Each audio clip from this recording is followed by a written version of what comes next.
아멘. 자, 여러분들 땡스기빙을 잘 보내셨습니까? 17년 전에 미국에 처음 공부하러 왔을 때에 땡스기빙 할러데이는 저와 저의 가족에게는 썰렁함으로 찾아왔었습니다. 그 주간에 대부분의 학교 클래스는 일찍이 캔슬들이 되고요, 북적거리던 학교가 조용해지기 시작했습니다. 그런데 어느 목사님 가정에서 저희에게 연락이 왔습니다. 추수감사절 목요일 저녁 만찬을 하러 오라는 것입니다. 그분이 계신 곳은 2시간이 넘게 걸리는 곳이었습니다. 그러나 외로운 마음을 달랠 수 있도록, 극복할 수 있도록 초대해 주신 그분의 성의에 감사해서 기쁜 마음으로 다녀왔습니다. 그분의 그러한 초대는 한 해로 끝나지 않았습니다. 참 귀하다는 생각을 하게 되었죠. 그분들이 하는 말씀이 자신들도 처음에 미국에 왔을 때 땡스기빙 그 문화도 제대로 모르고 또한 적적해 있어야 할 자기들에게 초대해 주셨던 분들이 있었기에 그것이 너무나도 고마워서 자신들도 이렇게 주변에 있는 분들을 초대한다라고 말씀을 했습니다. 세월이 많이 흘렀지만 땡스기빙 때가 되면 저희는 그분들의 그 마음을 잊을 수가 없습니다. 그래서 추수감사절 만찬을 이곳에서 공부하러 온 분들이나 이민 온 지 얼마 안 된 분들과 함께 보내는 그러한 일들이 얼마나 감사한 일인지 모릅니다. 여러분, 감사는 고마웠던 일들을 기억하고요, 그리고 그것을 우리의 이웃들과 나누어서 살게 되면 우리 마음속에 더 풍성한 감사가 생기는 것 같아요. 열심히 나눔을 통해서 감사가 풍성한 인생을 사는 우리 모든 성도님들이 되시기를 간절히 바랍니다. 교회의 절기로는 오늘부터 대강절이 시작합니다. 영어로는 에드벤트, 오다라는 뜻의 라틴어 에드벤투스라는 말에서 기원이 되었죠.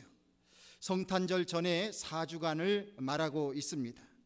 예수님께서 탄생하신 것과 다시 오실 주님을 기다리는 뜻을 담고 있습니다. 여러분, 우리는 그리스도인으로서 예수님이 이 땅에 오셨다는 것, 그리고 우리 인간들을 영원한 하나님 나라로 데려가시기 위해서 다시 오신다고 하는 것은 참으로 감사해야 될 일이라고 믿습니다. 예수님이 누구십니까? 하나님의 아들이시라고 우리가 믿고 있습니다. 그분은 천지 만물을 지으신 하나님의 아들이십니다. 온갖 권세를 다 가지고 계신 분입니다. 예수님은 하나님께서 세상을 창조하실 때에도 그 창조의 역사에 동참하신 분이시고 사실상 이 세상 모든 만물의 상속자이시고 주인이십니다. 그런데 그런 예수님께서 온갖 것을 다 가지셨다고 표현할 수밖에 없는 그 예수님께서 무엇이 아쉬워서 이 세상에 오신단 말입니까? 우리가 미국에 살다 보면 미국보다 생활 환경이 좋지 못한 곳을 여행하고 돌아오게 될 때에 많은 것을 불편한 것을 느끼고 불평을 갖고 돌아오게 됩니다. 그리고 돌아와서는 말하기를 역시 미국이야, 이런 이야기를 하게 되는 거죠. 그런데 여러분들, 이 미국이 아무리 좋아도 천국만 하겠습니까? 천국을 안 가봐서 잘 모르시겠어요? 성경을 통해서 증거된 천국의 모습만으로도 그 천국은 참 대단할 것이다, 이렇게 우리가 상상을 해볼 수 있습니다. 아니, 하나님께서 아담과 하와에게 만들어 주셨던 에덴 동산의 모습만 보더라도 우리가 천국이 얼마나 대단할까라는 것을 짐작해 볼 수 있게 되는 것입니다. 예수님은 이렇게 어마어마한 천국을 뒤로하고 아무 불평 없이 우리가 살아가는 인간의 세계로 오셨습니다. 예수님의 인생의 출발은 소위 금수저를 물고 태어난 것이 아니었습니다. 마구간의 말구유에서 예수님이 그의 인생을 시작하셨습니다. 그러기에 예수님은 금수저를 물고 나오신 것이 아니라 흙수저라고 해야 되나요? 아니면 나무수저라고 해야 되나요? 그렇게 출발하셨습니다. 여러분, 우리 중에서 예수님만큼 그렇게 처절한 모습으로 인생을 출발한 사람이 있습니까? 병원에서는 못 태어났어도 적어도 따뜻한 방 아랫목에서는 출발하지 않았겠습니까? 그런데 예수님은 이렇게 말구유에서 그의 인생을 출발할 수밖에 없는 어려운 인생을 출발하셨다는 것입니다. 성장하시면서도 예수님의 인생은 한마디로 소년 가장이었습니다. 마리아와 정혼했던 요셉이 여러 자식을 낳고 세상을 일찍 떠나게 되었습니다. 그러기에 예수님의 어깨엔 일찍부터 식솔들을 먹여 살려야 하는 책임이 있었습니다. 그렇다고 예수님께서 그렇게 열심히 일하신다고 요즘처럼 노동조합에 가입하셨겠습니까? 4대 보험이나 퇴직금을 보장받는 직장에 계셨겠습니까? 그렇지 않습니다. 하루하루 땀을 흘려야 먹고 사는 목수의 인생을 사셨습니다. 그뿐만입니까? 예수님은 죽어도 뺨 맞는다는 말처럼 최선을 다해서 공생의 3년을 지내셨습니다. 그러나 예수님의 은덕을 입은 사람들은 예수님을 다 배반하고 도망갔습니다. 심지어는 예수님의 제자라는 사람은 예수님을 돈을 받고 팔아버렸습니다. 결국 무고한 피를 예수님은 흘리실 수밖에 없었습니다. 온갖 능욕과 수치를 당하셨습니다. 우리가 종종 살면서 억울하다 이거 원통해서 어떡하나 이렇게 얘기를 하는데, 여러분들 우리 가운데 예수님만큼 억울할 사람이 어디 있겠습니까? 예수님은 이런 과정을 겪으시면서 친히 유월절 어린 양처럼 대속물이 되셔서 친히 물과 피를 십자가에서 다 쏟으시고 우리 인간들을 위해 우리의 지은 죄를 사해 주시기 위해 처절한 죽음을 맞이하셨다는 말씀입니다. 여러분, 우리가 무엇이 잘나서 구원을 받을 수 있겠습니까? 의로운 사람만 들어가는 천국을 무슨 수로 들어갈 수 있겠냐 말입니까? 우리가 그럴 만한 능력이 있는 사람입니까?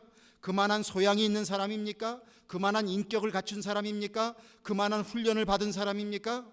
어느 누구가 내 능력으로 천국을 갈 수 있다고 장담할 사람이 한 사람이냐 있겠냐 말입니다. 모든 교우들에게, 심지어는 어린 아이에게까지도 존대를 하셨다고 하는 그 고매하신 한경직 목사님도 은퇴를 하시고 그분에게 치매가 오기 시작하니까 그분의 입에는 담지 못할 욕이 나오기 시작했다고 합니다. 욕은 인간의 불편한 감정을 표현하는 가장 원초적인 단어입니다. 그러기에 정신적인 조절 기능이 떨어지게 되면 치매 환자들 입에서는 자신의 불편한 감정을 욕으로 표출하는 것이 있습니다. 많은 단어를 잊어버려도 욕은 끝까지 기억을 한다는 말도 있습니다. 그러니까 여러분들 혹시 그런 분들에게 욕을 듣는다고 너무 당황하지 마십시오. 여러분, 이렇게 고매하신 분들도 자기 자신을 고매하게 지키는 것이 어려운 것이, 그것이 우리 인생의 본 모습입니다. 예수 그리스도의 보혈의 공로가 아니라면 우리는 절대로 의인이 될 수 없고 천국 백성이 될 수도 없다는 것입니다. 그런데 예수님의 은혜로 죄인들을 은혜라 여겨주시니 예수님의 오심은 우리에게 너무나 큰 은혜요, 또한 다시 오실 것을 약속하셨다는 것은 우리에게 한없는 희망이 되는 것입니다. 비록 이 세상에서는 내 뜻을 다 펼치지 못했을지라도, 비록 이 세상에서는 남들이 부러워할 만큼의 것을 누리고 살지 못했다고 할지라도 우리에게 천국이 있다는 것은 얼마나 기쁘고 또한 큰 소망이 되는지 모릅니다. 그러므로 추수감사절에 이어지는 대강절도 역시 추수감사절뿐만이 아니라 우리에게 온통 감사할 것들로 가득 차는 절기가 됨에 분명하다는 것입니다. 여러분, 은혜를 받은 사람이라면 은혜를 주신 분들에게 보답하고 감사하는 마음을 가지고 살아야 할 것입니다. 이것이 사람됨, 인간됨을 갖고 사는 사람들의 모습입니다. 오늘 말씀을 통해서 하나님의 은혜를 입은 우리가 어떻게 살아가야 하는지, 주님께서 우리에게 많은 은혜를 베풀어 주셨는데 그 은혜에 보답하며 살아가야 될 사람들이 어떤 모습으로 살아가야 되는지 주님은 말씀을 통해서 가르쳐 주고 계십니다. 14절에 보면 이렇게 말씀을 시작하고 있습니다. 모든 사람으로 더불어 화평함과 거룩함을 쫓으라. 이것이 없이는 아무도 주를 보지 못하리라. 이렇게 말씀합니다. 성경을 보면 예수님께서 부활하신 다음에 두려움 속에서 예수님의 무덤을 찾아왔던 여인에게 예수님께서 나타나셔서 평안하뇨 라고 말씀하고 계십니다. 또한 예수님이 부활하신 후에도 사람들이 무서워서 함께 모여 문을 걸어 잠고 함께 모여 있었던 제자들에게 예수님께서 나타나셨습니다. 그래서 하시는 말씀이 너희에게 평강이 있을지어다. 예수님께서 이렇게 말씀하셨다는 것이요, 주님의 입술을 통해서도 평안과 평강이 얼마나 중요하고 우리의 인생에 그러한 것이 얼마나 중요한 것인지를 주님께서 보여주고 계신 것입니다. 우리 인생에 우리는 누구나 다 평안하기를, 평강이 있기를 간구하고 있습니다. 자고 일어나서 사람들 만날 때 안녕하십니까? 굿모닝. 다 이 배경이 무엇입니까? 지난밤에 아무 일도 없이 잘 지냈느냐? 평안하냐? 이것을 물어보는 것입니다.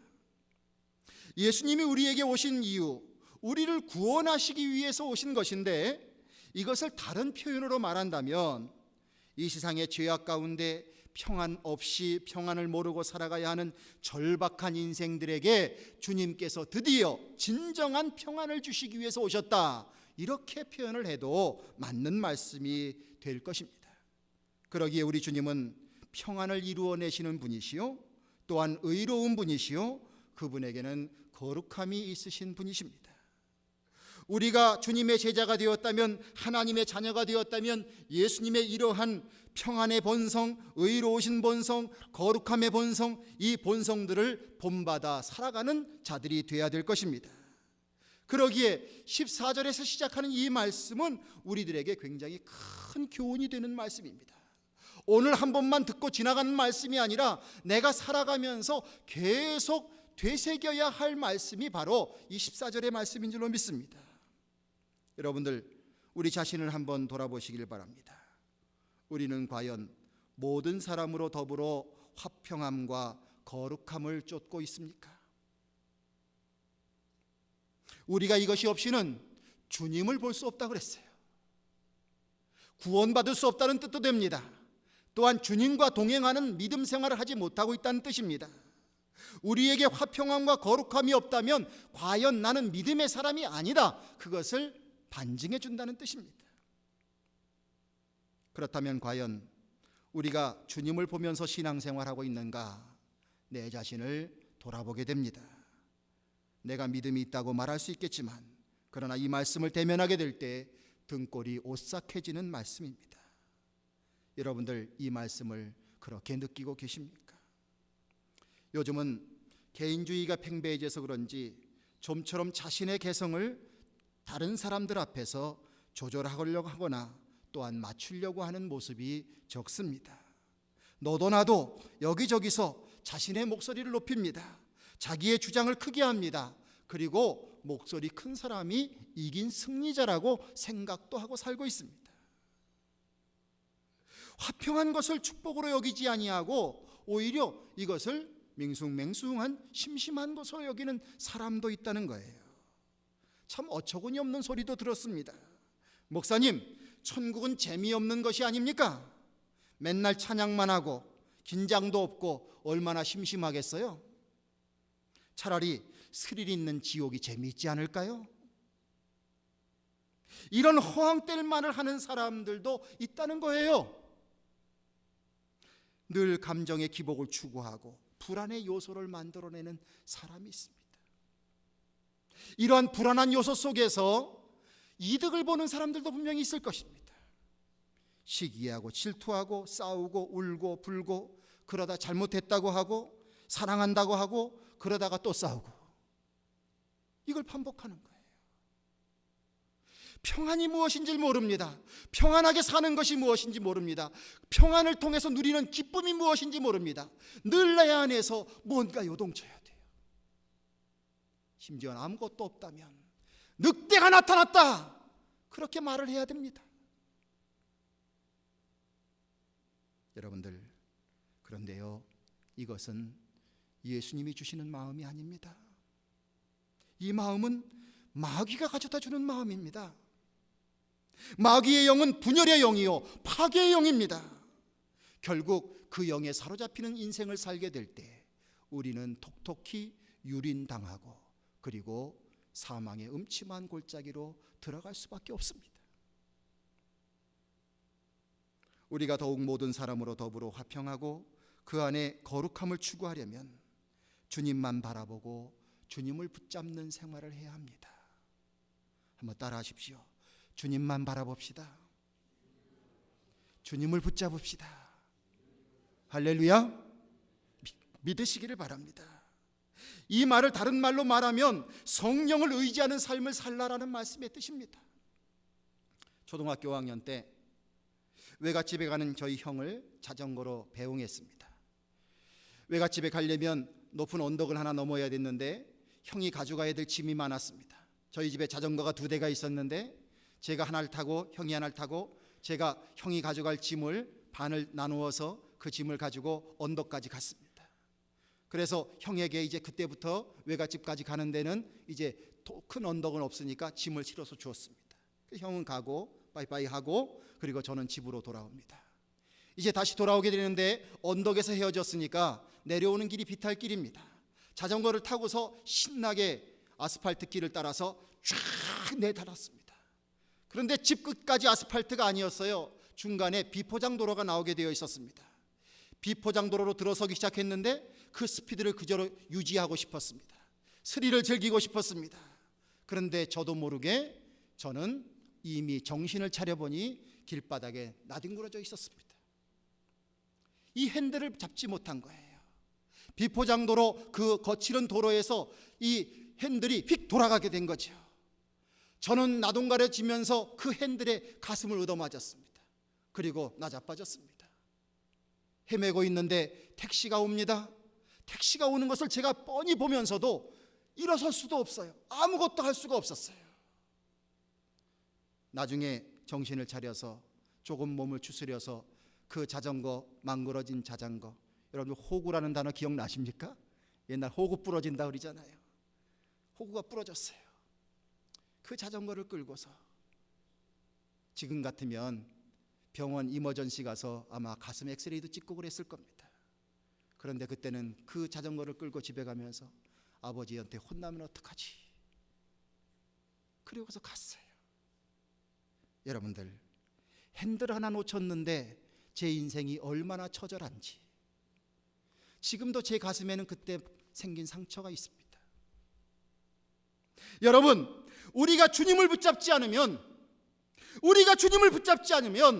우리의 인생에는 처절하게 화평과 담을 쌓게 되고 거룩함과 담을 쌓게 되고 그렇게 살아갈 수밖에 없는 인생의 연속이 되게 될 것입니다.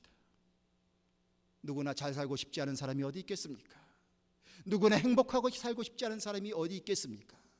그러나 주님 붙잡는 것을 놓치게 되면 우리의 인생에는 처절한 인생의 결과가 맞이하게 된다는 것입니다.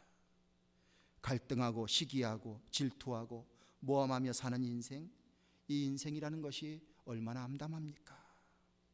여러분, 이렇게 가인의 후예들처럼 죄악된 모습으로 살아가는 우리의 인생이 내 인생에서 그치면 좋겠는데, 여러분들 너무나도 비극적인 것은요, 내가 그렇게 살아가면 나의 그 인생이 내 자식에게도 대물림 된다는 말입니다. 여러분들 각 가정에 아직도 주님의 은혜로 풀어야 할 많은 장애들이 있으실 것입니다. 그저 다른 사람들 앞에서, 심지어는 제 앞에서는 다 번듯한 듯이 보입니다.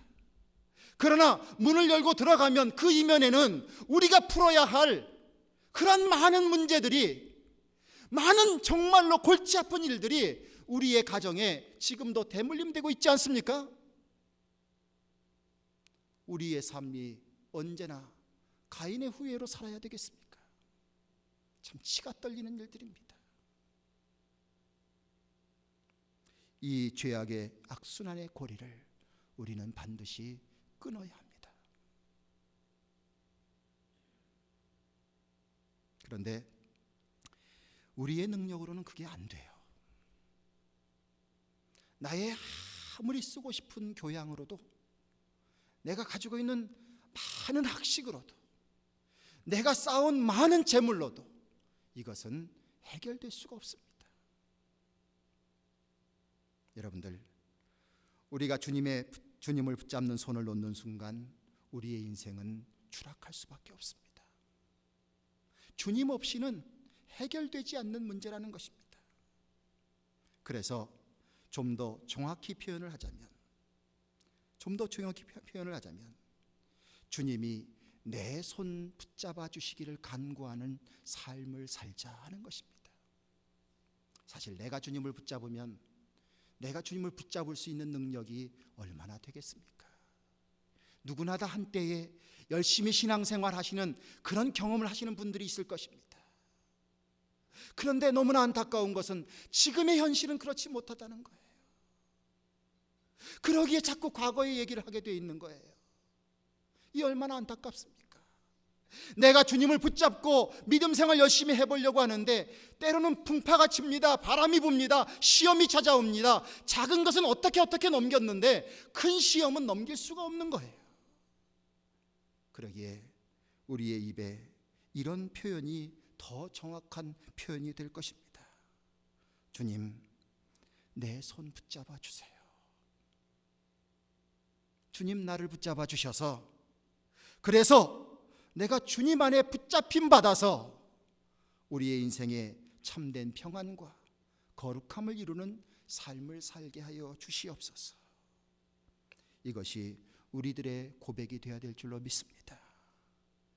주님여 이 손을 꼭 잡고 가소서. 약하고 피곤한 이 몸을 폭풍우 어둠 속 해치사 빛으로 손잡고 날 인도하소서. 할렐루야. 우리 찬양 같이 한번 해볼까요? 짧은 곡이니까 시작. 주님여 이 손을 꼭 잡고 가소서.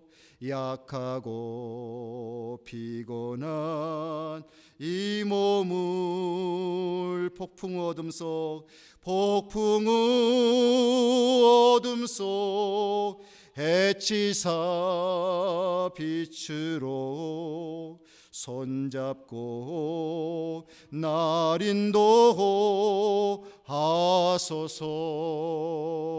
인도하소서. 할렐루야. 우리 주님이 우리를 사랑하십니다. 우리를 지극히 사랑하십니다. 우리를 너무 사랑하시기에 당신의 독생자를 우리에게 주셨습니다. 우리를 위하여서 물과 피를 다 쏟으셨습니다. 그리고 우리를 거룩하게 만들어 주십니다. 그리고 그 주님의 거룩함에 참여하길 원하십니다. 우리 안에 화평이 있길 원하고 우리 안에 진정으로 거룩함이 있길 원하십니다. 그래서 주님의 은혜를 누리고 살아가게 하길 원하십니다. 여러분들 주님 손 꼭 붙잡으세요. 또한 주님의 붙잡아 주심을 간구하며 사세요. 자전거 핸들 하나도 놓치면 우리의 인생이 풍지박산 나는데 예수님 붙잡지 않으면 우리의 인생은 아무것도 희망이 없습니다. 설령 조금 잘 산다 해도 그것은 인생에 누리는 잠깐의 희락일 뿐입니다. 아무쪼록 예수님 붙잡고 날 붙잡아 주시는 예수님 의지하면서 성령님 의지해서 살아갈 수 있는 성도님들 되시기를 바랍니다. 오늘 말씀을 더 준비했는데 다음 주에 좀 더 해야 되겠어요. 여러분들 이 말씀만 붙잡고도 한 주간 동안 날 위해서, 날 구원하시기 위해서 이 땅에 오셨던 주님, 또 우리를 구원하시기 위해서, 우리를 데려가시기 위해서 이 땅의 어느 곳과도 미국과도 비교할 수 없는 천국으로 데려가시기 위해서 다시 오시겠다고 하는 주님, 우리가 주님을 사모합니다. 주님을 사랑합니다. 주님 어서 오시옵소서. 날 붙잡아 주시옵소서. 이렇게 사모하는 대강절의 나날들이 되시기를 주님의 이름으로 간절히 축원을 드립니다. 기도하겠습니다. 하나님 아버지, 오늘도 저희들 모이게 하시고 대강절 첫 주일 귀한 주일 예배를 주님 앞에 드리며 주님의 오신 그 귀한 사실이 얼마나 소중한 것인지, 그리고 다시 오실 주님의 약속이 어떤 의미가 있는지 우리가 이것을 다시 한번 생각하며 주님 안에서 주님의 은혜를 입은 자로서 정말 우리 안에 주님께서 주시는 귀한 마음을 가지고 더욱더 화평을 이루며 거룩함을 이루어 살아갈 수 있는 우리가 되기를 원하시는 주님의 마음을 깨닫게 해주시니 감사를 드립니다. 주여, 우리의 손을 붙잡아 주시옵소서. 그러므로 말미암아 주님과 동행하는 인생 되게 하여 주시고 주님 안에서 진정한 평화와 행복을 맛볼 수 있는 우리 모두가 되게 하여 주시옵소서. 하나님의 은총이 함께 하실 줄로 믿습니다. 내가만 몸부림치고 주님을 붙잡으려고 하면 우리가 실패할 수밖에 없지만 우리의 주님께서 성령으로 함께 하시는 주님께서 우리를 붙잡아 주실 때, 그 붙잡아 주시는 주님의 손길에 우리의 인생을 맡길 때 주여, 우리의 삶은 놀랍게 변화될 줄로 믿습니다. 주여, 함께하여 주시옵소서. 우리 주 예수 그리스도의 이름을 받들어 간절히 기도드리옵나이다. 아멘.